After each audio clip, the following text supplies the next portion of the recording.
अस्सलाम वालेकुम नाजरीन। कल से सोशल मीडिया पर एक हंगामा बपा हुआ है। वो हंगामा ये है कि लाहौर में जाली बैलेट पेपर छापने की कोशिश की गई, जिसको कुछ साफियों ने पकड़ लिया। उसके बारे में एक मुकम्मल बयानिया बनाने की कोशिश की जा रही है कि ये बैलेट पेपर क्यों छापे गए और इस बैलेट पेपर छापने की स्टोरी की असल हकीकत क्या है, क्योंकि इस स्टोरी के बारे में कुछ मालूमात मेरे पास भी हैं और जिस ऑफिस में मैं इस वक्त मौजूद हूँ यहाँ पे सबसे पहले ये खबर लाई गई और ये कोशिश की गई कि ये खबर जो है वो नशर कर दी जाए बगैर किसी तहकीक के और बगैर किसी जो है उस शवाहिद के। हमारे एंकर मियां इमरान अरशद जो बड़े तहकीकाती जर्नलिस्ट भी हैं, उनकी बड़ी स्टोरीज जो है वो आप देखते रहते हैं, वो भी इस खबर को करने गए थे और उनके साथ राय साकब खरल जो कि हम न्यूज़ से वाबस्ता हैं, एंकर पर्सन हैं, हमारे पास भी काम करते रहे, हमारे बरखुरदार हैं, वो भी इस खबर के लिए गए थे।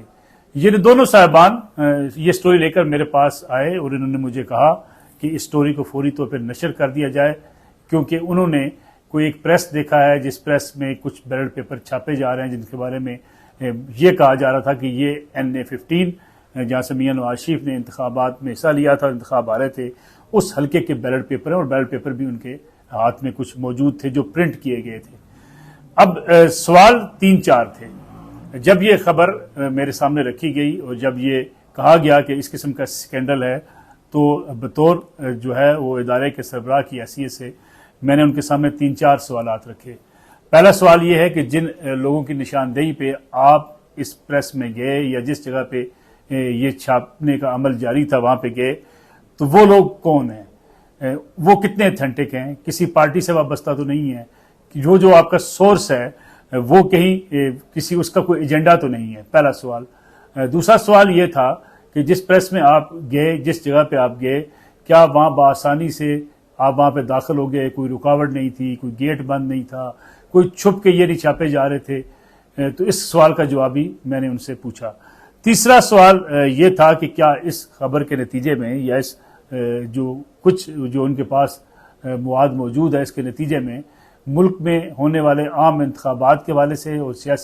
किसी एक सियासी जमात के हवाले से या किसी दूसरी सियासी जमात के हवाले से किसी को कोई फ़ायदा पहुंचाने का या किसी बयानिए को बनाने का किसी को मौका तो हासिल नहीं होगा। लेकिन बज़िद थे हमारे एंकर भी और हमारे जो साथी जो दोस्त हमारे एंकर हैं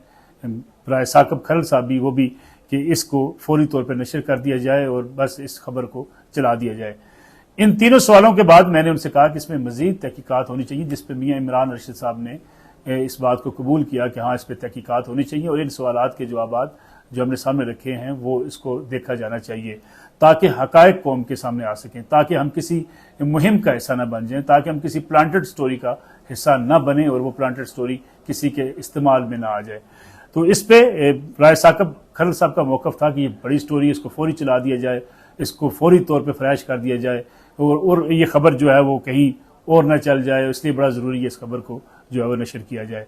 अब सवाल ये पैदा होता है कि बग़ैर किसी तहकीक के और बग़ैर किसी इस बात के जाने कि आखिर ये मनसूबा किसका था, कौन ये चंद बैलेट पेपर छाप कर पूरे इलेक्शन को मुतनाज़ा बनाने की कोशिश कर रहा है, इस पर तहकीकात ज़रूर होनी चाहिए थी। और क्या किसी का अगर एजेंडा है तो उस एजेंडे को भी सामने आना चाहिए, अगर ये स्टोरी प्लांटेड है तो उसका भी जायज़ा लिया जाना चाहिए। लेकिन राय साकब साहब बज़िद थे और उन्होंने कहा कि नहीं इसको फौरी चलाएं, जिस पर मैंने उनसे एक सवाल किया और बसद एहतराम सवाल किया, वो भी आपके सामने रख देता हूँ। मैंने उनसे कहा राय साकब साहब, अगर आपने इस खबर को चलाया हुआ है, अगर आपने चैनल पे जिस चैनल में आप काम करते हैं वहाँ से इस खबर को चला चुके हैं या वहाँ पे इसको नशर कर चुके हैं तो मुझे बता दीजिएगा। अगर आपसे इस बारे में सबूत लिए जाते हैं, पूछा जाता है कहीं से, तो यकीनी बात है ये जर्नलिस्ट एथिक्स की भी बिल्कुल जो है वो ज़रूरत है कि हमें ये चेक करना चाहिए कि क्या खबर कोई प्लांटेड तो नहीं है। जिसके बाद ये मामला जो है वो हमने इसको डिले किया कि हम उसको मज़ीद तहकीकात करेंगे और अपने एंकर से भी कहेंगे जिस पर इमरान अरशद साहब राजी थे कि इसकी मज़ीद तहकीकात होनी चाहिए। अब सवाल ये पैदा होता है कि उसके बाद ये खबर अज़हर मशवानी साहब जो कि सोशल मीडिया के इंचार्ज हैं पाकिस्तान तहरीक इंसाफ के, वो इस वीडियो को ट्वीट करते हैं। इस नामुकम्मल खबर को लेके वो मैदान में आ जाते हैं, पहले कुछ वीडियोस डालते हैं, फिर दूसरी डालते हैं, फिर तीसरी डालते हैं। अब सवाल ये पैदा होता है कि ये वीडियोस वहाँ पे उनके पास कैसे गई, जिस व्हाट्सएप ग्रुप के अंदर गई हैं उसके स्क्रीनशॉट भी मौजूद हैं, ये किस तरीके से ये वीडियो शेयर की जा रही हैं एक दूसरे के साथ, किस तरीके से पहुंचाई जा रही हैं, और फिर इस वीडियो को किस तरीके से फैलाने का पूरा एक एजेंडा दिया जा रहा है। अजहर मिशवानी साहब अगर ये काम ना करते तो शायद इस हवाले से ये तहकीकात होनी चाहिए थी, ये इस खबर पर मजीद काम होना चाहिए था कि इसके पीछे एजेंडा किसका हो सकता है। क्या इसके पीछे जो है पूरे इलेक्शन प्रोसेस को बदनाम करने की कोशिश हो सकती है, किसी एक जमात को फायदा पहुंचाने की कोशिश हो सकती है, या कोई और चीजें इसके पीछे कारफरमा हो सकती हैं। लेकिन इसको तहकीकात किए बगैर ये फुटेज, ये वीडियो अगर अजहर मिशवानी साहब जो हैं वो इसको फॉरवर्ड करते हैं, फिर इसको ट्विटर पर डालते हैं, फिर सोशल मीडिया पर डालते हैं, उससे कुछ चीजें मशकूक हो जाती हैं। मशकूक ये होती हैं कि पहली बात ये है कि ये दो एंकर के पास फुटेज थी, इमरान अरशद साहब के पास थी, और ये फुटेज जो है जिसपे इमरान अरशद साहब का एक वहां पे एक खड़ा हुआ बीपर है, दूसरा बीपर है राज साकिब साहब का, ये दोनों साहिबान के पास से अगर वीडियो नहीं है तो तीसरे साहब जो वीडियो को लीक करते हैं या वीडियो को फैलाते हैं वो किस एजेंडे पे वहां पर मौजूद थे, वो वहां पे क्या कर रहे थे, उनका क्या काम था कि किसी तहकीकाती स्टोरी में जहां पे दो जर्नलिस्ट किसी तहकीकाती स्टोरी के लिए गए हों तो वहां पे वो अपने कैमरों के साथ मौजूद हों और वो अपने कैमरे इस्तेमाल कर रहे हों। अब बाज जो मालूमात ये भी हैं कि कुछ एक साहब जो वहां पे फुटेज बना रहे थे वो वहां से जो है वो फुटेज लेकर गायब हो गए।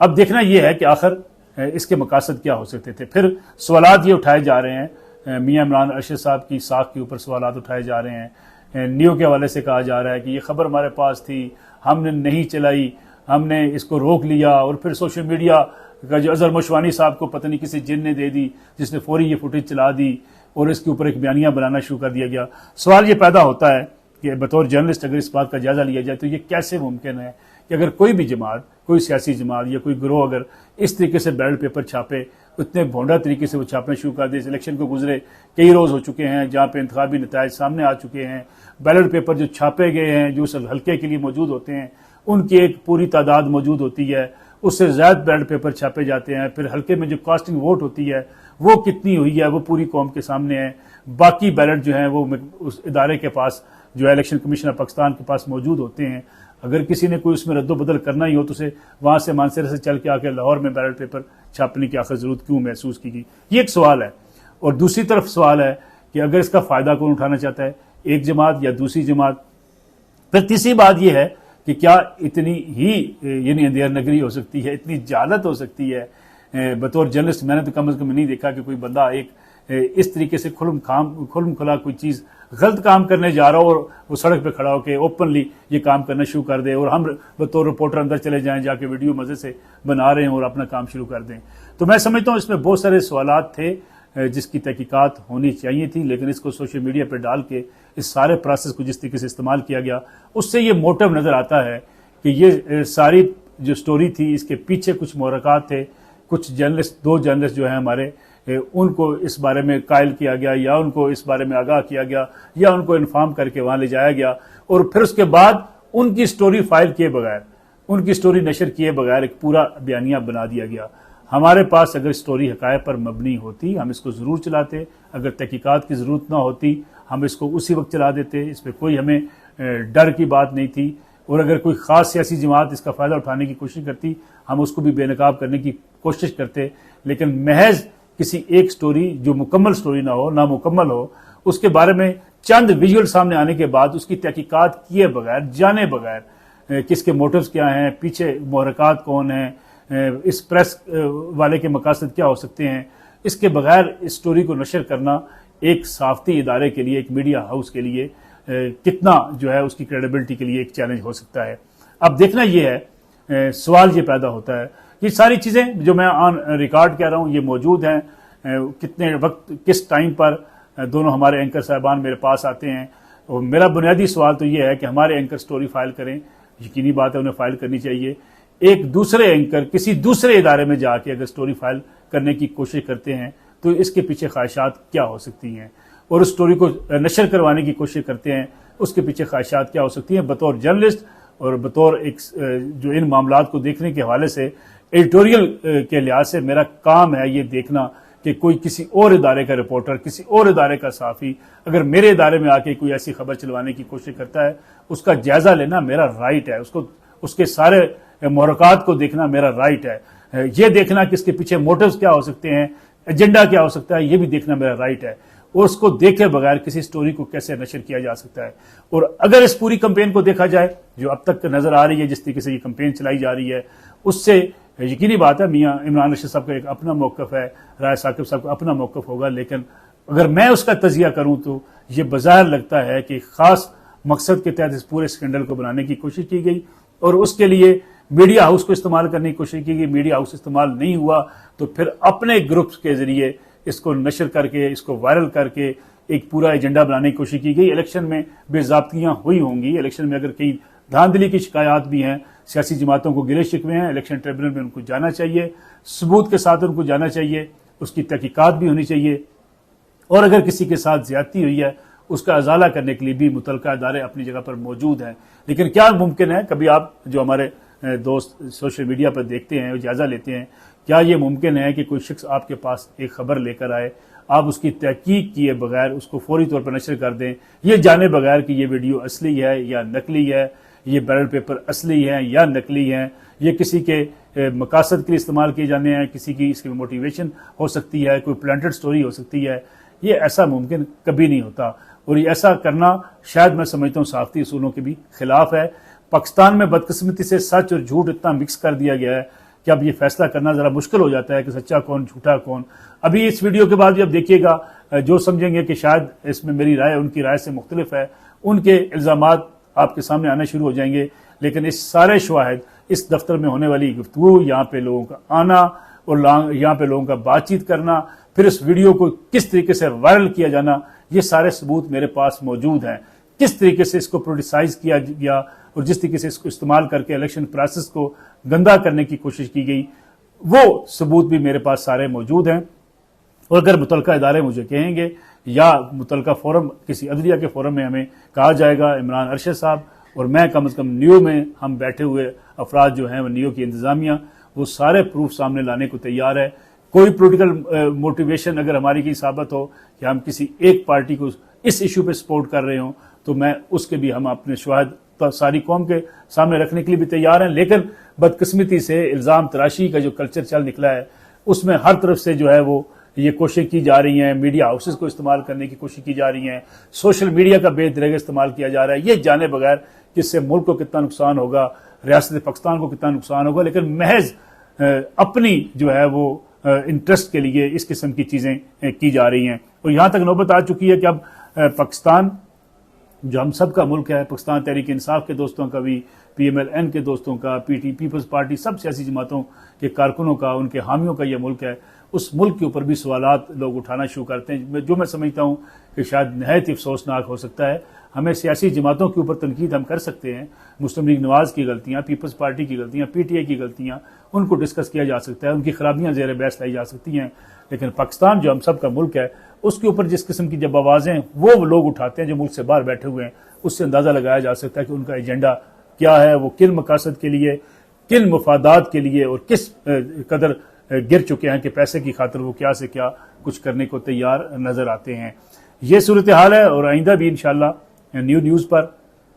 अगर कोई खबर मुकम्मल तहकीक के साथ आएगी, मुकम्मल सबूतों के साथ आएगी, हम उसको आज भी नशर करने को तैयार हैं, कल भी हम नशर करते रहे हैं। लेकिन न्यूज़ किसी प्रोपेगेंडे का, किसी प्लांटेड स्टोरी का या किसी ऐसी मुहिम का हिस्सा बनने को तैयार नहीं है जिसके मोटिव्स ये हों कि इस इलेक्शन प्रोसेस को या किसी एक फर्द को या किसी एक सियासी जमात को टारगेट करके एक पूरा बयानिया बनाने की एक कोशिश की जाए। खा वो PTI के खिलाफ बयानिया बनाने की कोशिश हो, खा वो PMLN के खिलाफ हो, खा वो पीपल्स पार्टी के खिलाफ हो। लोगों की हमदर्दियाँ हो सकती हैं, लोगों की एफिलिएशन हो सकती है, लेकिन मीडिया में बैठे हुए लोगों का काम हरगिज़ नहीं है कि वो किसी एजेंडे को जो है वो फॉलो करके जो है उसके खिलाफ एक झूठे प्रोपेगेंडे का हिस्सा बन जाए।